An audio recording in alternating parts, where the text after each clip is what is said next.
안녕하세요. 오늘은 앞으로의 테슬라 주식의 매수 전략에 대한 이야기를 전해드려볼까 합니다. 220달러 부근부터 175달러대까지 2023년 4분기 실적 발표 이후에 지속적인 하락 그 기간에 분할 매수를 계속 해왔었죠. 그래서 지난주를 끝으로 시즌 1이라고 해야 될까요? 그 기간 동안의 분할 매수 전략, 그리고 분할 매수의 어떤 저희 부부 나름의 스토리를 마무리를 짓고, 이번 주부터 시즌2라고 해야 될까요? 새로운 분할 매수 계획을 좀 잡아봤습니다. 그리고 이 이야기를 좀 전해드리기 앞서서 어제 테슬라와 관련된 호재와 악재를 총정리함을 해드렸는데, 좀 내용들을 또 많이 담다 보니까 좀 빠뜨린 내용이 한두 개 있어가지고 잠깐 좀 말씀드리겠습니다. 테슬라의 2030년도까지의 중장기적인 호재 중에 하나가 지금 전기차를 만들 때 반드시 모터가 필요하죠. 모터에 들어가는 히토류라고 하는 원자재가 있습니다.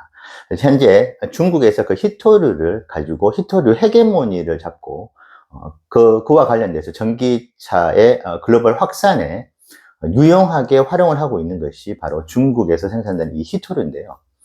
벌써 테슬라가 2023년 4월부터 히토류가 필요 없는 모터를 지금 개발을 하고 있고, 작년 10월경에는 독일에서 한 회사가 히토류 없이 모터를 생산해내는데 1차로 성공을 한 바가 있습니다. 그래서 만약에 테슬라도 지금 얼마 전에 100kW의 히토류가 없는 용량의 모터를 1차로 개발 완료를 했다는 기사도 봤었는데, 만약에 정말로 테슬라든 아니면 테슬라와 협업 관계에 놓여 있는 어떤 회사가 이 히토류가 필요 없는 모터를 개발을 해낸다고 한다면은 중장기적으로 봤을 때 테슬라에 매우 큰 호재가 되는, 그리고 테슬라가 그렇게 염원하고 있는 수직 계열화의 최고 정점을 찍고 완벽한 수직 계열화의 길로 가게 되는, 지금 현재 벌써 건식 공정 기반의 4680 배터리부터 해서, 그리고 리튬 정제, 그리고 카본 모터부터 해서 그리고 기가 캐스팅, 다이 캐스팅 방식, 기가 프레싱 방식 여러 가지, 그리고 슈퍼차저 네트워크, 그 다음에 하드웨어, 지금 5.0을 지금 삼성전자와 같이 협업을 하고 있는 걸로 알고 있는데, 4.0 하드웨어 역시 보유하고 있는 부분들, 이것저것 모든 전기차의 A부터 Z까지의 수직 계열화를 완성을 해 나가고 있는데, 그 중에 가장 마지막 과제 중에 하나인 히토류 없는 모터 개발 역시 현재 만약에 완성이 된다면 엄청난 호재가 될 수 있는 부분 추가로 좀 말씀드리고 싶고요. 그리고 악재 중에서 어제 좀 빠뜨린 게 바로 관세 부분입니다. 우리나라도 얼마 전에 중국산 테슬라 전기차들이 대거 수입이 되면서 판매 호재를 보였을 때 자국 기업이 현대와 기아차를 좀 보호하려고 하는 정책을 폈었죠. 보조금에 대한 테슬라를 원하는 잠재 고객분들한테는 조금 안 좋은 소식이었지만은 각 국가마다 자국의 비즈니스를 보호하기 위한 정책들을 핍니다. 그리고 현재 EU에서도 테슬라에 대해서 그렇게 높은 관세를 매기지는 않는데, 만약에 지금 현재 내연기관차의 선두주자 여전히 벤츠와 BMW, 포르쉐, 페라리라든지 유럽의 자동차 산업이 엄청나게 발전하고 있는데, 테슬라가 현재 가지고 있는 점유율보다 더 기하 흡수적으로 유럽 내 판매량이 늘어날 경우에 EU 연합에서 관세를 지금보다는 더 많이 부여를 할 가능성이 있습니다. 그렇게 될 경우에는 그렇게 노력을 해오고 있는 원가 절감의 노력이 자칫 좀 숲으로 들어갈 수 있는 부분, 그것이 생각보다 큰 악재로 작용할 수 있는 부분, 이건 사실 정치적인 이슈하고도 좀 영향이 있겠지만은 이 부분 역시 조금은 고려를 할 필요가 있을 것 같은 악재로 보여지고요. 그리고 악재일 수도 있고 호재일 수 있는 부분 중에는 바로 테슬라의 광고비 부분이 될 수 있습니다. GM이 2023년도에 총 투자한 광고비가 어느 정도인지 혹시 아십니까? 저는 이 정도일지는 몰랐는데 3.6 빌리언 달러, 그러니까 거의 36억 가까운 돈을 광고비로 쏟아부었습니다. 이 뜻은 약 우리나라 돈으로는 4조가 넘는 돈을 한 해 광고비를 지출했다는 것인데요. 테슬라는 이 부분들을 수년 동안 아껴왔었던 부분. 그래서 이게 테슬라 전체 경영 예산의 신의 한 수가 되었다고 생각을 합니다만은, 그와 반대급부로 지속적으로 안 좋은 부정적인 기사들이 양산되고 있는 부분은 사실은 좀 감수하고 가야 되는 부분이면 틀림없습니다. 하지만 어떻게 보면은 수십조 원의 광고비를 수년 동안 아꼈다고 봤을 때 그 부분들이 이미 연구개발비로 투자가 됐다는 부분은 사실은 이 부분은 장점도 있고 단점도 있는 테슬라의 광고비 투자 계획이라고 보여주고 있고, 이제 서서히 테슬라도 광고를 진행을 하고 있지만은 아마 GM이나 포드와 같은 그런 어마어마한 수준의 광고비는 책정이 되지는 않을 것으로 보고 있고, 여전히 그 부분들은 연구개발비로 다 쓰여질 것이라고 생각하고 있기 때문에 이 부분은 여전히 주가 입장에서 봤을 때는 악재이자 호재가 될 수 있는 광고비 책정이라고 볼 수 있겠습니다. 그래서 어제 영상에서 좀 빠뜨린 부분들 좀 추가로 말씀을 드렸고요. 자, 그러면 이번 주부터는 어떤 매수 전략을 가져가 보려고 하느냐.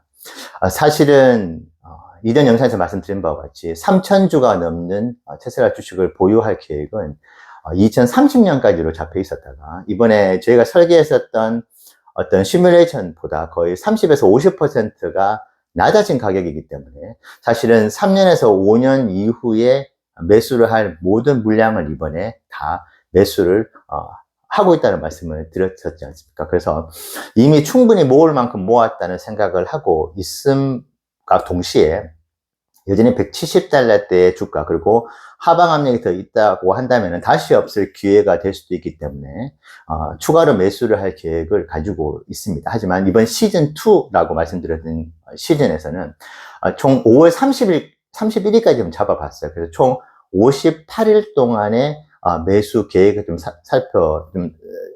전략을 짜봤는데, 어떤 날에는 저희가 이제 100주가 넘는 주식도 매수를 한 날이 있었죠. 하지만 그렇게 하지 않고 하루나 일주일에 매우 좀 소량으로 지금 하방이 열려 있을 수 있다는 부분들도 저는 가능성을 그렇게 높게 보지는 않지만 충분히 가능할 수 있기 때문에 그 기회를 조금만 더 캐치를 해보고 싶다. 그리고 말씀드렸던 바와 같이 이미 조금 모을 만큼 모았기 때문에 지금 175달러 때는 예를 들면은 하루에 2주 아니면은 하루에 1주 이렇게 모아 가면서 조금은 긴 호흡으로 바라보는 투자 전략을 가져가려고 하고요. 혹시 영상을 보시는 분들께서 나는 지금 이 가격대를 기다려 왔었어, 그래서 조금 비중을 더 많이 가져가 보려는 생각을 하겠어라고 한다면은 저희 부부가 가지고 있는 전략보다는 조금 더 과감하고 공격적으로 가져가셔도 된다고 생각하고 있고요. 물론 하방은 열려있기 때문에 늘 말씀드리는 최악의 상황을 항상 대비를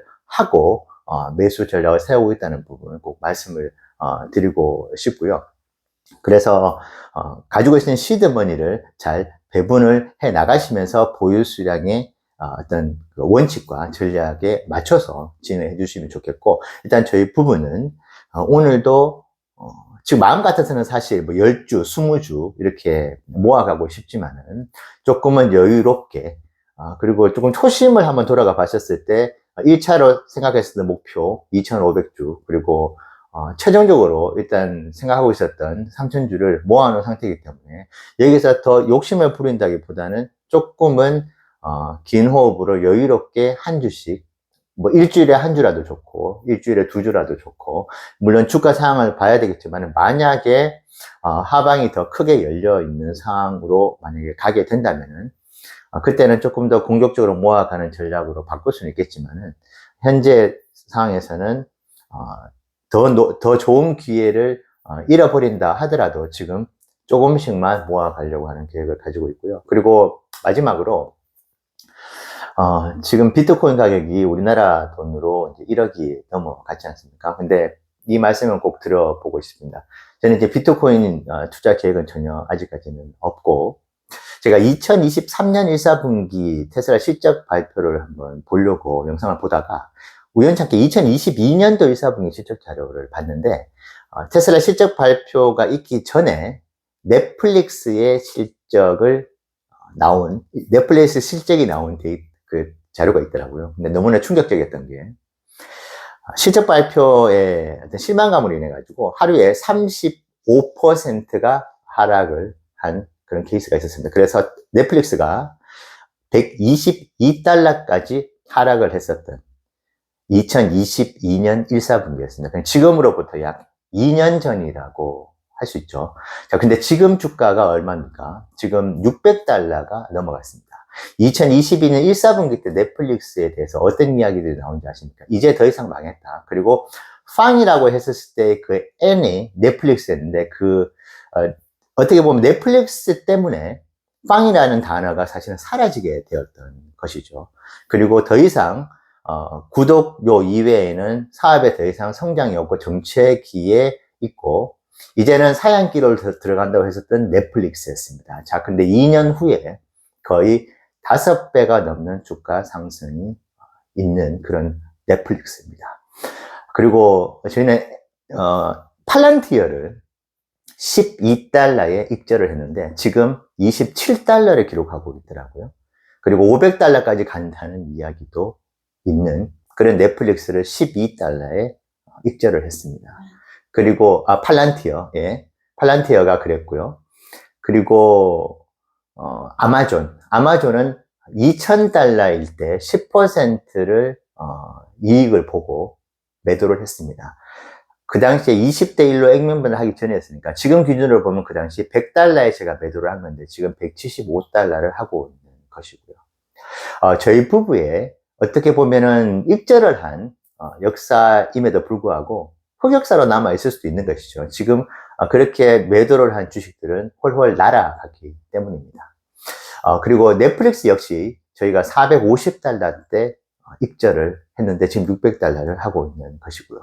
팔란티어 이미 말씀을 드렸죠.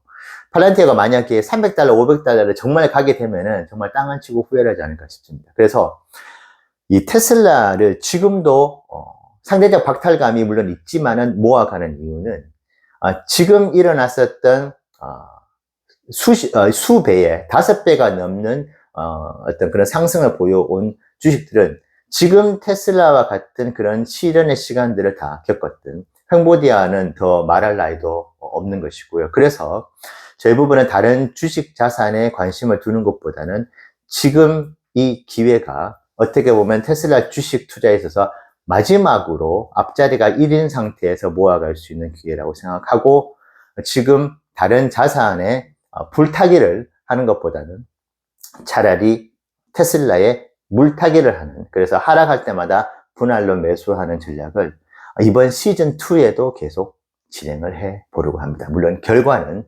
수년 후에 밝혀지게 되겠지만 말이죠. 그래서 지금 그 수년 후를 바라보고 오늘도 한 주, 두 주 모아가도록 하겠습니다. 여러분 투자에 참고가 되시면 좋겠습니다. 감사합니다.